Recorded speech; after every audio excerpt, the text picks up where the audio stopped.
I'm going up an 18% gradient. Look at that. Look at that. And I'm doing 7 kilometers an hour and I am not breaking a sweat. I easily under 100 beats a minute heart rate and cruising. Actually incredible. Despite how it might look, this is a very different Mapdec video today. I know that we've got a very familiar looking Time ADHX 45 in the stand, but I'm here to talk about this. Now, this is a Skarper e-bike motor. Stick with me, because this is a product you think you might never need to use. But the reason it's got my attention, now they're doing loads of marketing for like commuting and urban travel and that sort of thing. The reason it really sparked my interest, and hopefully yours, maybe not for you, but maybe for a friend, is that down here in part of our community, Kendal Cycling Club, our gym, our turbo training studio, etc., we've been working with lots of people over the years, very fit, active people, going right into that old age, who at some point in their lives have suffered some kind of illness or injury that has really, really changed their lives. Now, for some of you might remember one of those we actually did a really in-depth podcast with. That's Paddy Finn. I'm going to put that link down below, who suffered a heart attack at the swimming pool with the local triathlete club. And he got diagnosed with AF, atrial fibrillation, and now he's gone on to now competing back in like Ironman distance triathlons. Really incredible comeback, but he's done that by following really, really strict advice. We've got another couple of customers down here who are going through a similar journey. Now, Paddy's recovery really did depend on going out and being active, but crucially, always staying below 100 beats a minute, which he found really, really challenging, because where we live, that just is almost impossible. There's a headwind, there's a hill, anything, and it really restricted his routes down. Now, eventually we managed to get him onto an e-bike, so he could go out for something slightly longer, 40, 50K rides. And if he did encounter a hill or something, he still had the ability to overcome it without having to stress his heart rate. Remember, you can't even necessarily walk up these hills, you know, so having something that would enable that was just quite literally a lifesaver for him.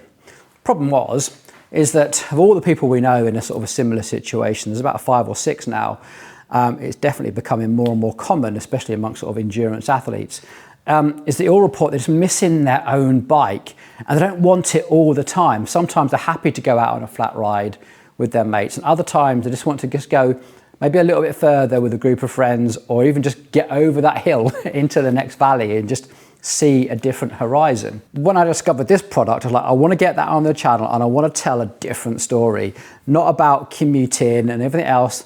Well, it's dead handy. It's about how really keen cyclists might not ever need it, but one day you might, or you might know someone that does.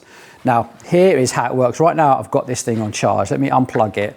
And like, this is it, e-bike motor. And you can see right now, I've got the disc attached to it, like I probably shouldn't, but just to show you. So this is 4.5 kilos. And essentially, this is going to attach to the bike, just like that. And you can take it on and off really, really easily. So if you want it, you can have it. And if you don't, you can leave it behind. You could probably even leave it at a mate's house or something. It's that easy.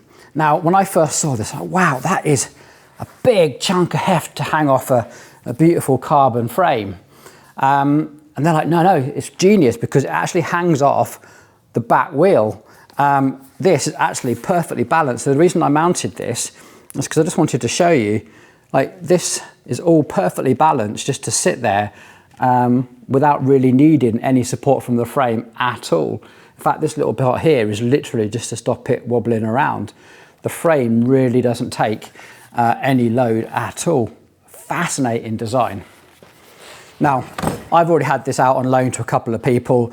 Our ex-mechanic Dave has brought one. He uses it for all sorts of things. He converted his like titanium gravel bike to have this little unit on and nips around town with it.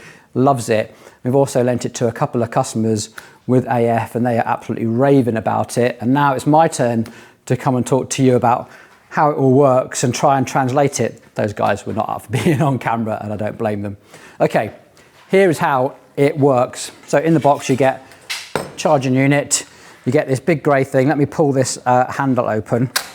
here, and this will come off, and you need to specify what type of disc rotor you want. So I'm trying not to hold on to this, but there's obviously a gear mechanism in here, the 2 mounting pins, and this is for a 160mm rotor. You can get different sizes. And then now we can see the mechanism. So you've got these 2 pins. This is the drive section here, and then there's like this retaining pin, and then there's just like this little wedge here, clip onto this part here, which is going to be on your frame. Now you've got a little charging port at the back, and like buttons here for turning them on, checking the battery level, all that sort of thing.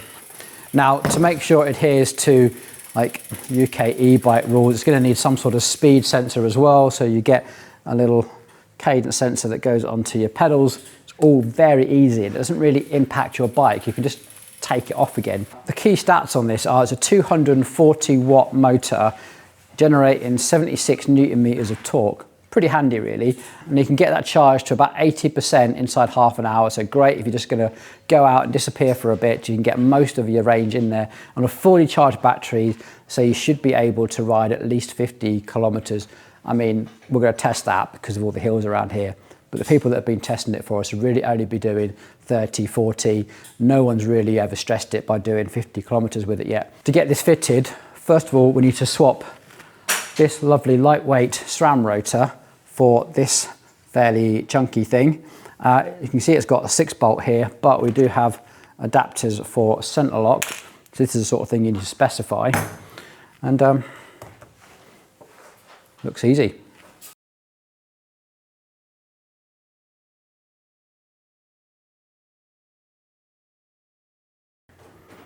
So next up, great manual by the way, look at that, diagrams, everything step by step. Going to clip this in, and then we're going to try and locate where we need to put that little support bracket.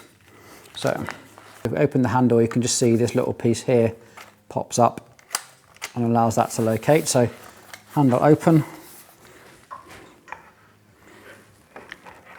locate those 2 pins and close the handle, and it just sort of hangs there. Okay, so this is what the latch looks like. You've got this little piece here and you've got this strap here. So this is going to sit like that. That's going to wrap around your frame, and then we just cut off the excess.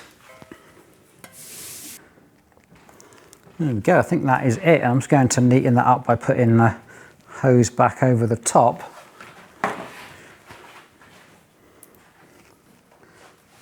And that's it. So I think when you open this,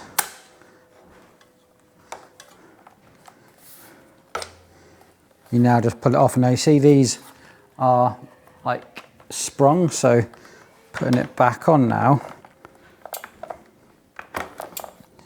you line that up, clip it in, and then that just clips and we're good to go. Now, I don't know what I was expecting because like someone's designed this really well, but that's actually really sturdy. There's a little bit of movement there. I can feel like it might make a little bit of noise, but that is, yeah, that's solid. Now, next thing we need to fit the pedal like sensor thing. Okay, so this just wraps around here.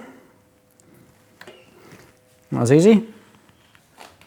Now, first job is I need to wake the sensor up. So just need to plug this in. It comes pre-paired to your motor. So if you are going to change this, you need to potentially pair it up, but this comes pre-paired. I'm just going to plug it in to wake it all up.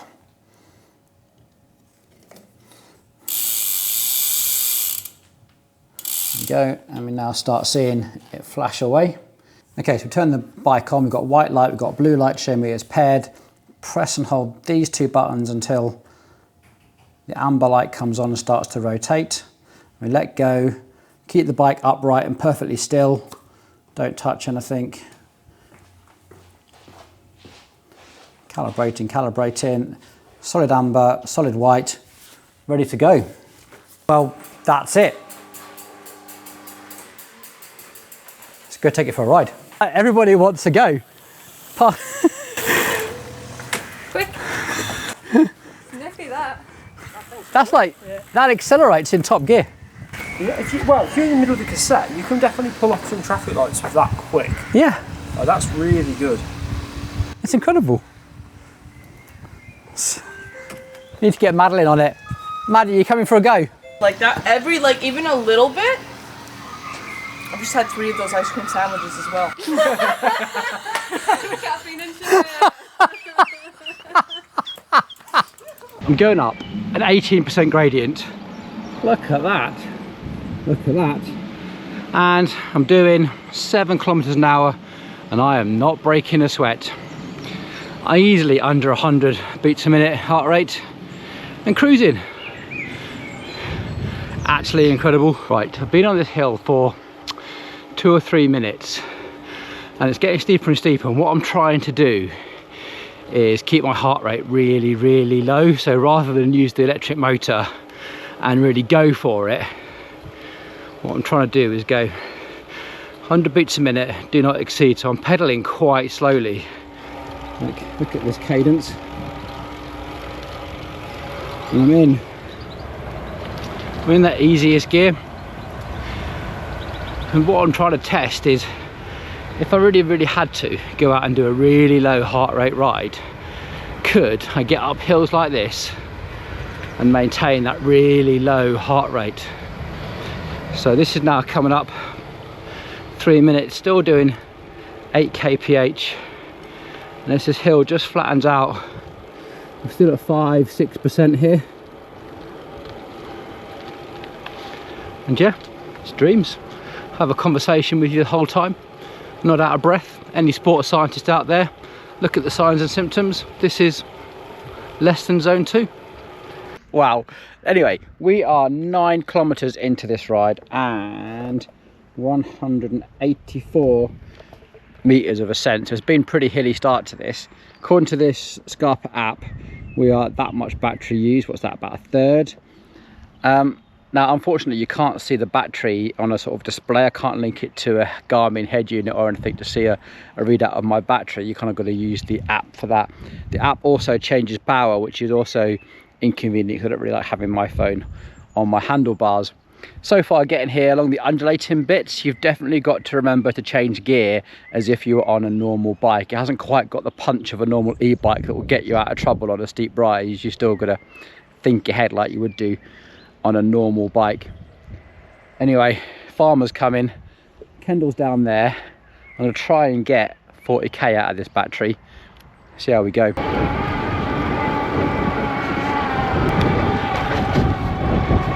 Now then, this is our second big hill of the day. We are just about approaching 20k and almost 300 meters of ascent. Currently on 14.5% gradient. Check that out. And yep, zone 1, maybe pushing zone 2. No, I think this is definitely zone 1. And it's pretty chill, but range anxiety is just creeping in. So I'm gonna get to the top of this hill and we're gonna check in with how we're doing with our battery life. Wow, it's just, this thing's actually blown my mind a little bit. Now, when I say I do hope I get home, I've got a massive hill to get over. Now, obviously I can pedal up that hill even with a 4.5 kilogram weight penalty. You do also get a bit of resistance. It doesn't completely disengage. So just coming down this hill here, which is normally just a gentle gradient, actually you'd normally just have to let off the brakes and just roll down. This doesn't recharge the battery, but it feels like that.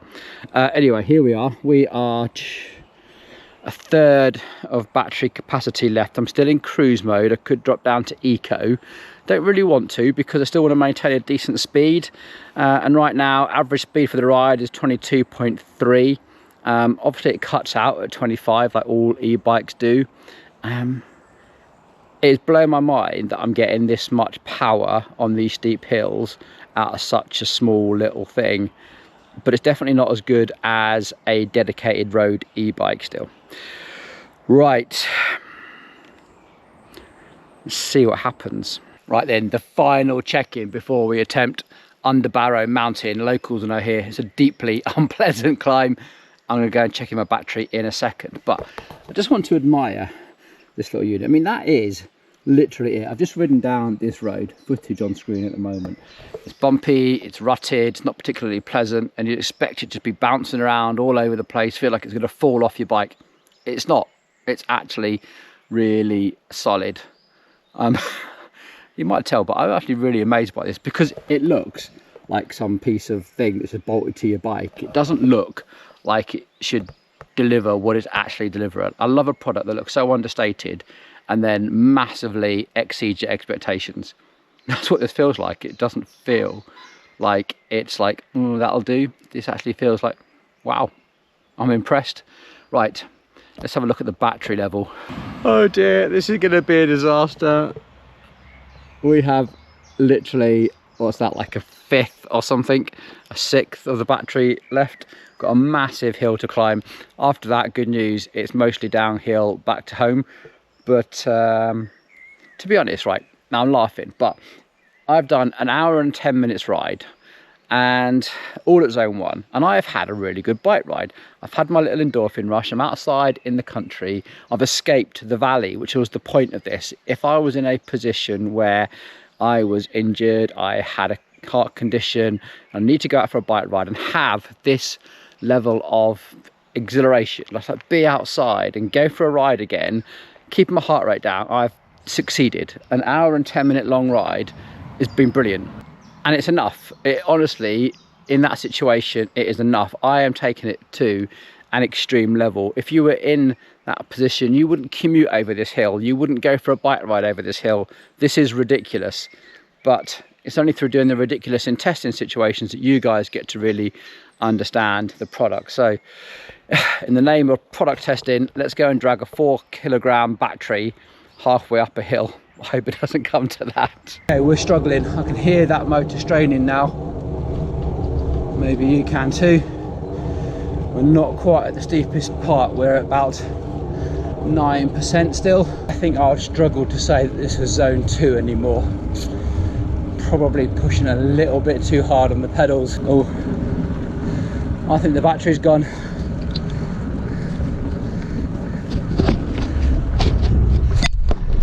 Yep, the battery's gone. I've got no more assist. Oh no. I've got the steepest part of the climb to do. There's absolutely nothing left in the battery, but I can feel the resistance. It's really frustrating because now it's not like I'm just riding a normal bike. Oh no. Oh no.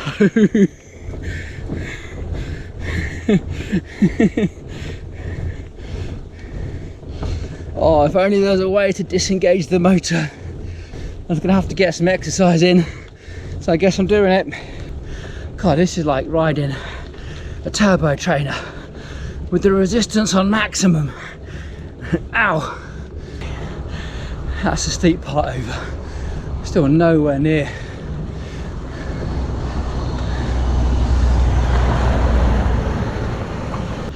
Come on, legs.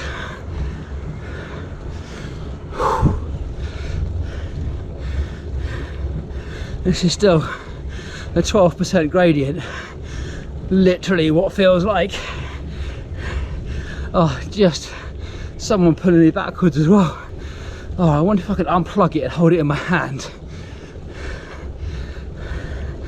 I'm gonna have to do something because I don't think I can keep pedaling this for much longer. Nope.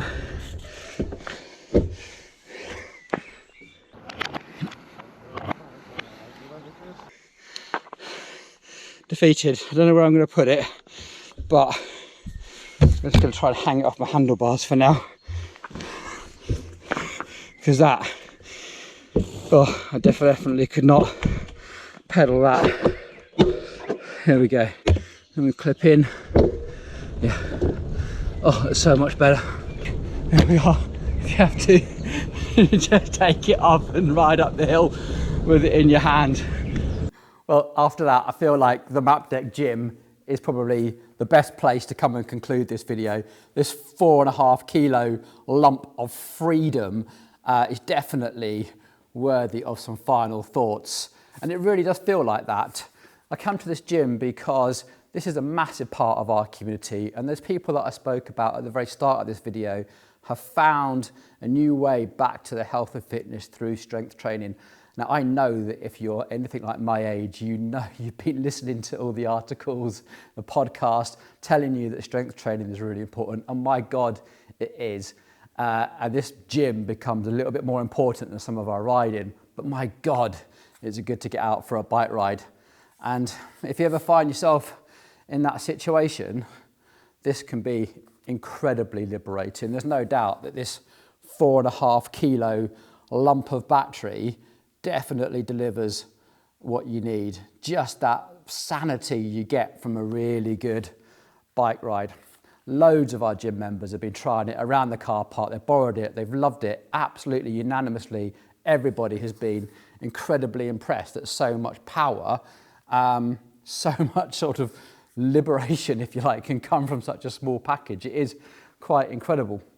Now, the interesting thing is that Skarper, this isn't just something you buy off a website. They have partnered with ZyroFisher, one of the biggest distributors of cycle components here in the UK. And that's incredible, which means every single bike shop, and I do mean every single bike shop in the UK, will have a trade account with ZyroFishers, which means that this is as easy to get hold of as Shimano products. Every single bike shop will be able to supply this, fit it, talk you through, you know, what disc brake rotors you might need. And you can buy them in packages. You can get this and you get different types of rotors, so you can fit it to several bikes. It's a really progressive way of thinking, and I know that they really thought about it as being for commuting, and yes, that is definitely going to be useful. But for here, in our town, in our community, we are definitely a sporting bike shop. We're definitely a sporting town. Commuting isn't something that our market really does very much. So, but I think this really has got a place in both those tribes of cycling, the people that use it every single day to get to work, and the people that use it every single day because it's their sport, their passion, and long may that continue. Something a bit different for us. I really hope that you enjoyed this video. If you did, please give it a thumbs up. It might not be for you right now, maybe one day in the future, but I really sincerely hope that none of us ever need it. But if you do, Skarper. Incredible bit of kit. Really, really impressed me.